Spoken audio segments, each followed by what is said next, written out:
ꯃꯌꯥꯝ ꯉꯁꯤꯗꯤ ꯑꯌꯨꯛꯀꯤ ꯃꯇꯝꯅꯤꯀꯣ ꯇꯟ ꯆꯥꯒꯦ ꯍꯥꯏꯅ ꯇꯧꯔꯦ ꯃꯌꯥꯝ ꯑꯗꯣ ꯇꯟꯁꯤꯒꯤꯗꯃꯛꯇꯅꯦ ꯑꯩꯅ ꯕꯖꯥꯔ ꯈꯔ ꯇꯧꯋꯦꯕꯀꯣ ꯑꯗꯣ ꯃꯌꯥꯝ ꯑꯩꯒꯤ ꯉꯁꯤꯒꯤ ꯕꯖꯥꯔꯁꯦ ꯃꯆꯨꯁꯦ ꯌꯥꯝ ꯐꯖꯔꯦꯕ ꯉꯁꯪ ꯉꯁꯪ ꯉꯥꯡꯉꯗꯅ ꯑꯗꯣ ꯑꯩꯉꯣꯟꯗ ꯒꯥꯖꯔ ꯂꯩꯕꯀꯣ ꯂꯩꯔꯒꯅꯦ ꯑꯗꯨꯝ ꯆꯥꯗꯅ ꯑꯣꯟꯊꯣꯏꯅ ꯂꯩꯔꯕꯀꯣ ꯃꯌꯥꯝ ꯒꯥꯖꯔꯒ ꯀꯦꯞꯁꯤꯀꯝꯒ ꯕꯖꯥꯔꯅꯦꯕꯀꯣ ꯃꯌꯥꯝ ꯑꯗꯣ ꯃꯆꯨꯁꯦ ꯑꯗꯨꯝ ꯐꯖꯔꯦ ꯑꯗꯨꯒ ꯆꯥꯕꯗꯤ ꯈꯪꯗꯦ ꯇꯟꯒ ꯆꯥꯗꯣꯏꯃꯤꯅꯗꯤ ꯏꯁꯥ ꯆꯥꯔꯁꯨ ꯍꯥꯏꯅꯅꯦ ꯑꯗꯨꯝ ꯇꯧꯁꯜꯂꯦꯕꯀꯣ ꯃꯌꯥꯝ ꯑꯗꯣ ꯑꯩ ꯍꯧꯖꯤꯛ ꯃꯣꯅꯣꯒꯤ ꯍꯥꯟꯅ ꯄꯤꯔꯒꯦꯕꯀꯣ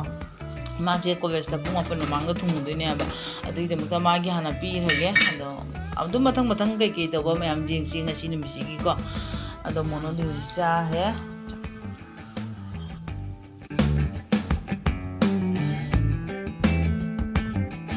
ꯑꯗꯣ ꯃꯌꯥꯝ ꯃꯣꯏ ꯃꯄꯥꯁꯨ ꯆꯥꯔꯦꯕꯀꯣ ꯑꯗꯣ ꯍꯧꯖꯤꯛ ꯑꯩ ꯏꯁꯥꯒꯤ ꯄꯨꯖꯔꯦꯕ ꯑꯩꯁꯨ ꯆꯥꯍꯧꯔꯒꯦ ꯅꯠꯇꯗꯤꯅꯦ ꯑꯩꯅꯦ ꯆꯥꯒꯦ ꯇꯧꯔꯒ ꯍꯣꯔꯦꯟ ꯍꯦꯛꯇ ꯆꯥꯗꯅ ꯂꯩꯍꯧꯔꯦꯕꯀꯣ ꯃꯌꯥꯝ ꯑꯗꯨꯝ ꯑꯌꯨꯛꯀꯤ ꯃꯇꯝꯁꯦ ꯑꯩ ꯌꯥꯝ ꯆꯥꯒꯟꯗꯦꯕ ꯑꯗꯨꯅ ꯑꯗꯣ ꯍꯧꯖꯤꯛ ꯃꯣꯏ ꯃꯌꯤꯡꯒꯤꯗꯤ ꯑꯗꯨꯝ ꯆꯥꯍꯧꯔꯒꯦ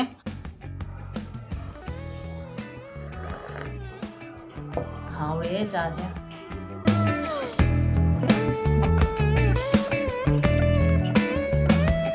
A few moments later. Good morning, ma'am. Ma'am, kamay tawrige. Do ma'am ngasi aigi video si ayukti hawrabne abko ma'am.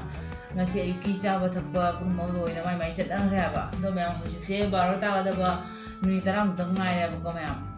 Ado ay hujik chak thongage tawre ado ada kharani se ma'am chak chabagi mubangi video ko di hapchadi abko ngasi su haparoige adum kai ngasi kai tawwa hapa jabada ma'am hapchage abko ma'am jingminasi do ma'am aigi video sibu nongna thingna bi bechini naw sina aigi video sibu like macam da tawbiramo subscribe to view ado ka faja comment dum bibiro abko ma'am ado hawrisi abko aigi video se ꯃꯌꯥꯝ ꯑꯩ ꯍꯧꯖꯤꯛ ꯍꯪꯒꯥꯝꯁꯦ ꯊꯣꯡꯒꯦ ꯍꯥꯏꯗꯣꯏꯅꯦꯕꯀꯣ ꯃꯌꯥꯝ ꯑꯗꯣ ꯍꯪꯒꯥꯝꯁꯦ ꯑꯩ ꯄꯨꯟꯁꯤꯟꯅꯅꯦ ꯑꯗꯨꯝ ꯊꯝꯕ ꯑꯗꯣ ꯈꯔꯁꯨ ꯉꯥꯡꯁꯤꯜꯂꯝꯃꯦꯕꯀꯣ ꯃꯌꯥꯝ ꯑꯗꯣ ꯖꯥꯝꯗꯤ ꯖꯥꯝꯃꯦꯕ ꯑꯗꯣ ꯑꯩꯅꯅꯦ ꯈꯥꯏꯕꯣꯛ ꯊꯣꯛꯏꯕ ꯑꯗꯣ ꯖꯥꯃꯟꯈ꯭ꯔꯦ ꯍꯥꯏꯅꯅꯦ ꯊꯣꯛꯑꯒ ꯑꯗꯩꯗꯤ ꯈꯔ ꯑꯃ ꯊꯝꯃꯦ ꯑꯗꯩ ꯈꯔ ꯑꯃ ꯁꯦꯝꯅꯕ ꯑꯣꯏꯔꯦꯕꯀꯣ ꯃꯌꯥꯝ ꯑꯗꯣ ꯑꯁꯤꯁꯦ ꯉꯥ ꯈꯔꯒ ꯊꯣꯡꯉꯒꯦ ꯑꯩ ꯇꯧꯔꯤ ꯃꯌꯥꯝ ꯑꯗꯣ ꯃꯊꯪ ꯀꯩꯀꯩ ꯑꯗꯨꯝ ꯌꯦꯡꯍꯟꯖꯔꯛꯀꯦ ꯃꯌꯥꯝ ꯌꯦꯡꯁꯦꯕꯀꯣ ꯈꯥꯛꯇꯤ ꯖꯥꯝ ꯂꯩꯔꯝꯃꯦꯕꯀꯣ ꯅꯣꯡꯃ ꯆꯝꯊꯣꯡ ꯆꯥꯔꯁꯨ ꯍꯥꯏꯅꯅꯦ ꯑꯩꯅ ꯁꯤꯒꯤ ꯑꯐꯕ ꯈꯔꯁꯦ ꯈꯥꯏꯗꯣꯛ ꯊꯝꯍꯧꯔꯤꯃꯦꯕꯀꯣ ꯃꯌꯥꯝ ꯑꯗꯣ ꯃꯌꯥꯝ ꯌꯦꯡꯉꯁꯤ ꯗꯣ ꯃꯌꯥꯝ ꯍꯧꯖꯤꯛꯅꯦ ꯑꯩꯁꯦ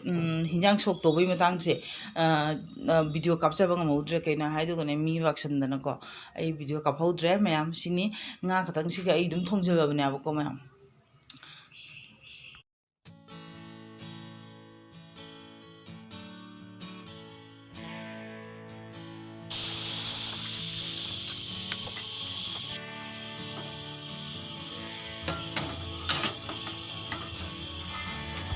ꯃꯌꯥꯝ ꯍꯧꯖꯤꯛ ꯑꯩ ꯍꯤꯟꯖꯥꯡꯁꯦ ꯃꯨꯟꯗꯣꯔꯦꯕ ꯌꯦꯡꯉꯨꯀꯣ ꯃꯆꯨꯁꯨ ꯑꯗꯨꯝ ꯐꯖꯔꯦ ꯑꯗꯨꯒ ꯍꯪꯒꯥꯝꯁꯦ ꯌꯥꯝ ꯐꯔꯝꯃꯦꯕꯀꯣ ꯊꯥꯖꯗꯦꯕ ꯑꯍꯥꯟꯕꯗꯗꯤ ꯎꯕꯗꯗꯤ ꯑꯗꯨꯝ ꯀꯟꯒꯗꯕ ꯃꯑꯣꯡꯒ ꯃꯥꯟꯕꯀꯣ ꯑꯗꯣ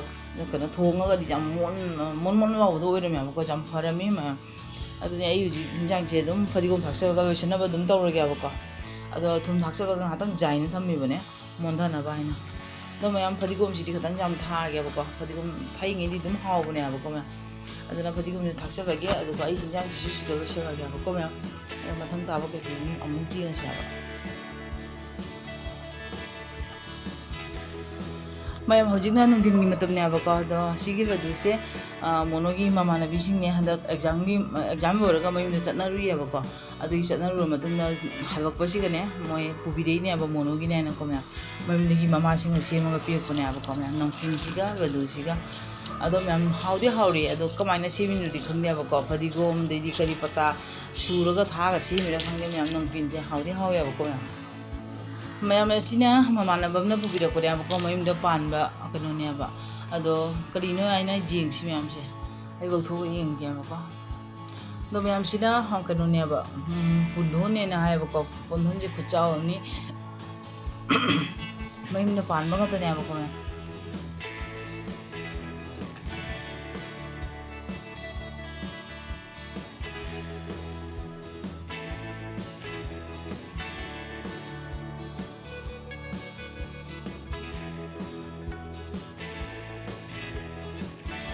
ꯁꯤꯒꯤ ꯑꯪꯒꯨꯔꯁꯦ ꯀꯩꯅꯣ ꯇꯧꯕ ꯑꯩꯈꯣꯏ ꯑꯁꯥꯡꯕ ꯑꯪꯒꯨꯔꯗꯣ ꯅꯠꯇꯦꯕꯀꯣ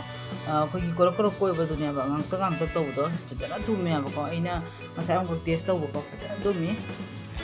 ꯌꯨꯝꯗ ꯐꯖꯅ ꯄꯥꯟꯕꯁꯦ ꯅꯨꯡꯉꯥꯏꯔꯝꯒꯅꯤꯕꯣ ꯁꯨꯃꯥꯏꯅ ꯄꯥꯟꯕꯁꯦ ꯃꯃꯥꯟꯅꯕ ꯑꯃꯅ ꯁꯤꯁꯦ ꯄꯨꯟꯙꯣꯟꯁꯦ ꯄꯨꯔꯛꯄꯅꯦꯕꯀꯣ ꯑꯗꯩ ꯑꯪꯒꯨꯔꯁꯤꯅ ꯃꯃꯥꯟꯅꯕ ꯑꯃꯅ ꯄꯨꯔꯛꯄꯅꯦꯕꯀꯣ ꯁꯨꯃꯥꯏꯅ ꯃꯣꯏꯅ ꯃꯌꯨꯝꯗꯒꯤ ꯍꯜꯂꯛꯄ ꯃꯇꯝꯗꯅꯦ ꯑꯃ ꯅꯠꯇ꯭ꯔꯒ ꯑꯃꯗꯤ ꯑꯗꯨꯝ ꯄꯨꯕꯤꯔꯛꯑꯦꯕꯀꯣ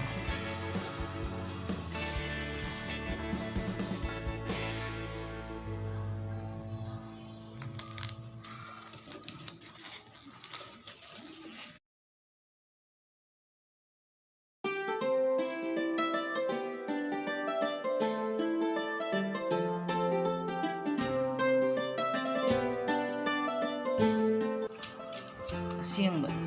ꯄꯥꯝꯕꯤꯗꯣ ꯃꯈꯥ ꯇꯥꯔꯝꯒꯅꯤ ꯍꯥꯏꯊꯔꯝꯒꯅꯤ ꯅꯨꯡꯉꯥꯏꯇꯦ ꯑꯃꯗꯨꯗꯣ ꯃꯈꯨꯠ ꯌꯥꯟꯒꯅꯤ ꯃꯈꯨꯠ ꯊꯝꯃꯒ ꯀꯧꯕꯅ ꯑꯗꯨꯝ ꯇꯦꯕꯜꯅ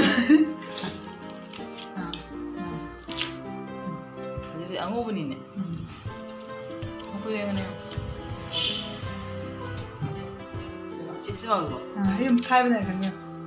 뭐 먹을 거냐 저기 씨반 뭐 정도 가는 거야 신한자 아이템 보러라 그럼 자가 마이고 매워 보게 봐 매워 다니 가야 자가 세이 문딘 달로 잡고 그러지 뭐 놀라 이거 안 먹어 갑자기 뭐 이렇게 놀래는 못 하지 그러니까 나 좀 이렇게 하면 돼 자기 완전히